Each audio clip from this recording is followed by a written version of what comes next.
अस्सलाम वालेकुम दोस्तों, आज की कहानी बांग्लादेश के एक बहुत बड़े और ख़तरनाक सियासी हालात की है।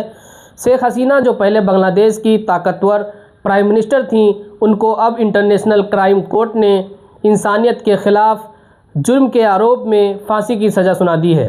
ये फ़ैसला पूरे देश में तनाव बढ़ा रहा है और अब हम पूरी सच्चाई समझेंगे, साथ ये भी देखेंगे कि अभी की स्थिति बांग्लादेश की क्या है। अब हम बात करते हैं कि इसकी शुरुआत और पिछले हालात क्या थे। 2024 में बांग्लादेश में स्टूडेंट ने सरकार के कुछ पॉलिटिक और दबाव वाले तरीके के ख़िलाफ़ प्रोटेस्ट किया। आवाम का गुस्सा बढ़ता गया। लोगों को लग रहा था कि सरकार उनकी बात नहीं सुन रही है और उनके हक़ को दबाया जा रहा है। शुरुआत में प्रोटेस्ट शांत रहे, पर धीरे धीरे उनमें तेज़ी आई और सरकार ने फोर्स का इस्तेमाल करना शुरू कर दिया। अब बात करते हैं कोर्ट के फ़ैसले की। 17 नवंबर 2025 को कोर्ट ने शेख हसीना को दोषी पाया। उनको 3 बड़े आरोप में ज़िम्मेदार माना गया। पहला था हिंसा को बढ़ावा देना, प्रोटेस्टर पर हमला करने का ऑर्डर देना और हिंसा को रोकने में नाकामी। 2 आरोपों में उनको फांसी और एक में उम्र कैद की सज़ा सुनाई गई। कोर्ट का कहना है कि हसीना ने हेलीकॉप्टर, ड्रोन, जानलेवा हथियार प्रोटेस्टर्स के ख़िलाफ़ इस्तेमाल किए। साथ ही कोर्ट ने उनकी संपत्ति को जब्त करने का भी ऑर्डर दिया है। अब हम बात करते हैं उस पर शेख हसीना का क्या रिएक्शन आया। फ़ैसले के तुरंत बाद हसीना ने कहा, ये कोर्ट पूरी तरह से एक तरफ़ा फ़ैसला दिया है।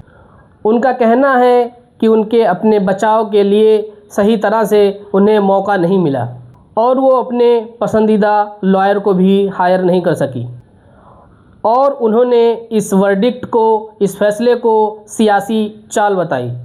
अब हम बात करते हैं कि दुनिया भर से उस पर किस तरह से और कैसे रिएक्शन आ रहे हैं।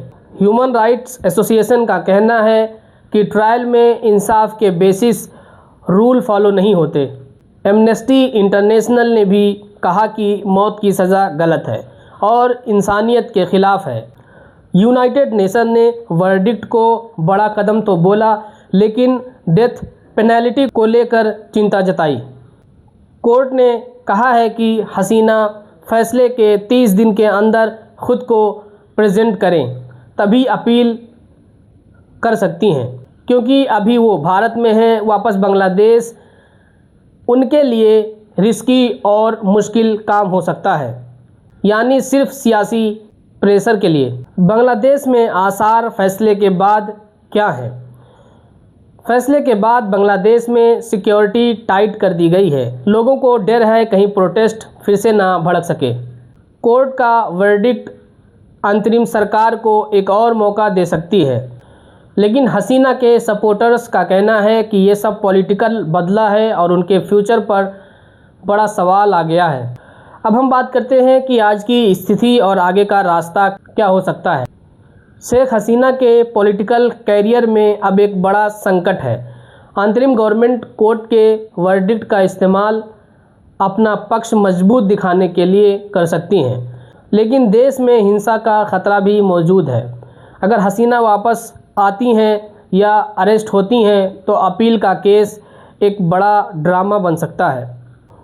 दुनिया भर के देश इस पूरे मामले पे नज़र बनाए हुए हैं। दोस्तों, बांग्लादेश का ये क्राइसिस सिर्फ पॉलिटिकल नहीं बल्कि इंसाफ और आवाम के हक़ का भी सवाल है। शेख हसीना का ये वर्डिक्ट फ़ैसला बांग्लादेश की हिस्ट्री का एक बहुत बड़ा मोड़ है। आप क्या सोचते हैं, क्या ये फ़ैसला इंसाफ है या सियासत? क्या इससे बांग्लादेश में शांति आएगी या हिंसा और बढ़ेगी? अगर हसीना अपील करती हैं तो उन्हें इंसाफ मिलेगा या नहीं? कमेंट्स में अपना ओपिनियन ज़रूर दीजिए। अगर आपको वीडियो पसंद आई हो तो वीडियो को लाइक, शेयर और चैनल को सब्सक्राइब करना ना भूलें।